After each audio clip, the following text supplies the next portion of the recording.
it's really common that local people are blamed for the biodiversity loss that is happening in the place. And in this process, the public managers or people from environmental NGOs, for instance, see them as a threat.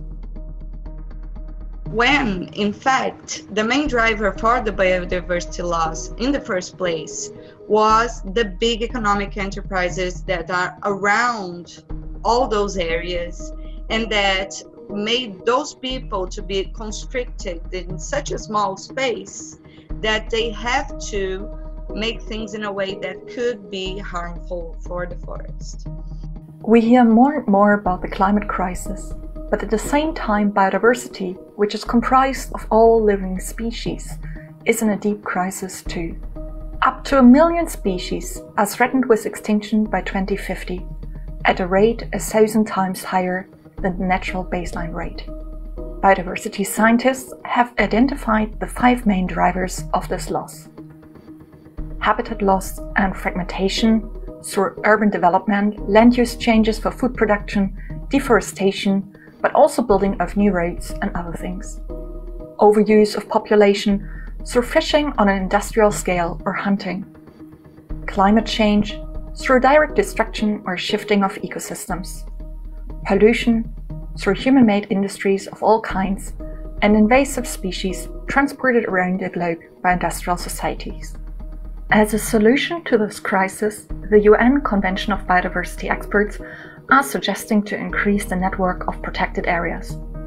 But the way conservation has been done until now, it is more than probable that this expansion will lead to massive human rights violations while ignoring the real roots of the biodiversity crisis.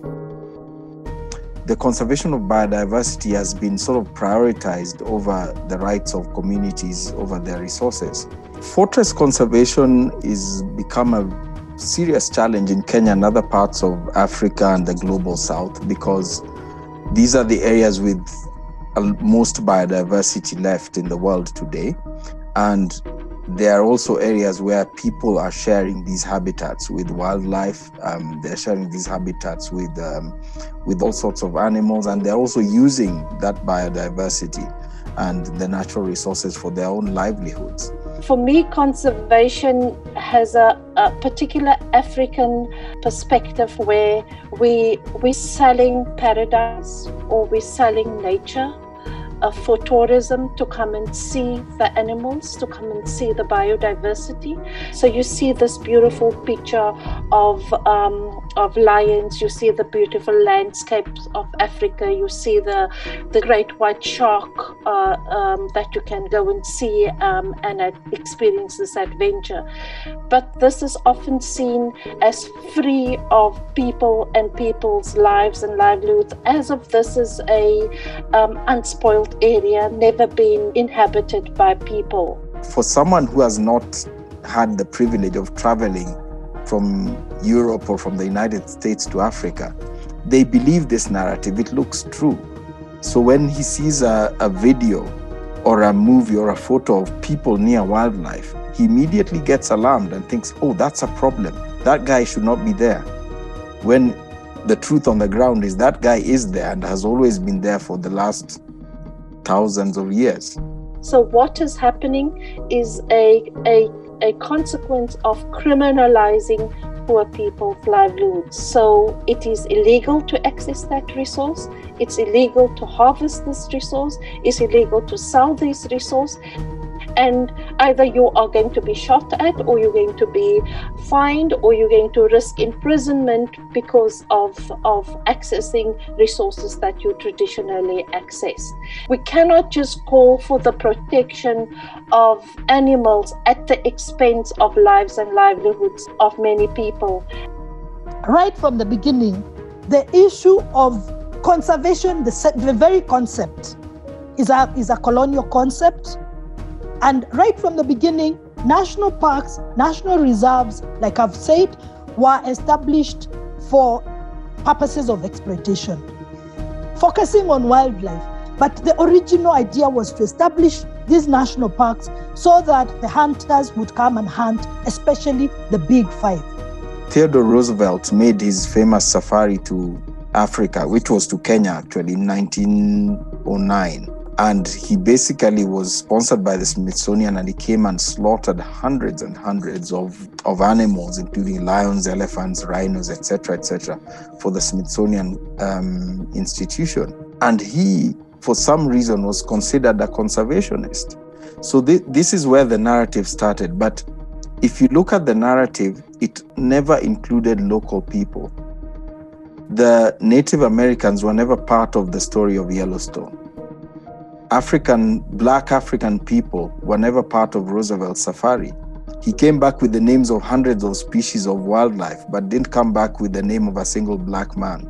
And you still find conservation heroes, if you can call them that, from Africa. And they tell their stories, and they don't have any single name of an African person. Another big aspect of the conservation industry is the research in the research sector. There's large amount of money that is given to conduct research in the conservation sector. And a lot of these, the people who are able to access this large amount of funding to do research are white people. On the one hand, you'll find conservation in terms of protecting nature, circling a protective area, and see to it that we protect the resources and whatever is in that area. And on the other hand, we have investment in terms of extractive resources like oil and gas. And so on the one hand, you can completely destroy the environment. And on the other hand, you have to protect the environment. What financialization of nature does, in essence, is it destroys the uniqueness of any one place by cutting up that uniqueness into measurable units or items like carbon storage, habitat for X and Y species. So a consultant can, with their list of ecosystem services, can come and consult those databases and say, here is a forest, let's say, that's very similar to the one that a mining company is going to destroy when it extracts the minerals. That's the idea behind biodiversity compensation, destroying the uniqueness of any one place so it becomes replaceable with another one, so it can be destroyed with the argumentation that a similar one is being protected elsewhere. One of the key words in connection with biodiversity offsetting is natural capital. That's the nature of the banking sector, an asset from which profit can be extracted via accounting for and moving around the ecosystem services that are entered into an accounting balance sheet. How can we account for nature? Our coasts, wetlands and forests can also be thought of as assets that need to be maintained and managed. Just like in business, if you don't invest in your assets, they will depreciate over time. This is where natural capital accounting comes in. We start seeing that the idea is ingrained more and more into legislation, discussed at conferences like the Convention on Biological Diversities conferences, and there is one next year. On the agenda of that conference next year in 2021 is the idea of a global deal for nature. Biodiversity compensation is a very important part of that global deal for nature, and that should make alarm bells ring. Another aspect of that global deal is also a massive expansion of protected areas. Again, for many years, that will sound great, raising the question of, well, what's wrong with more protected areas? Isn't that really what's needed? When you say you're going to increase to 30%, I know the areas that have biodiversity is areas like tropical Africa where I live. That's where the increase is going to happen. No one's going to increase the size of Central Park in New York by 30%. So the people on Park Avenue won't lose their apartment buildings. They will increase it in Africa. It's people like me who will lose their homes.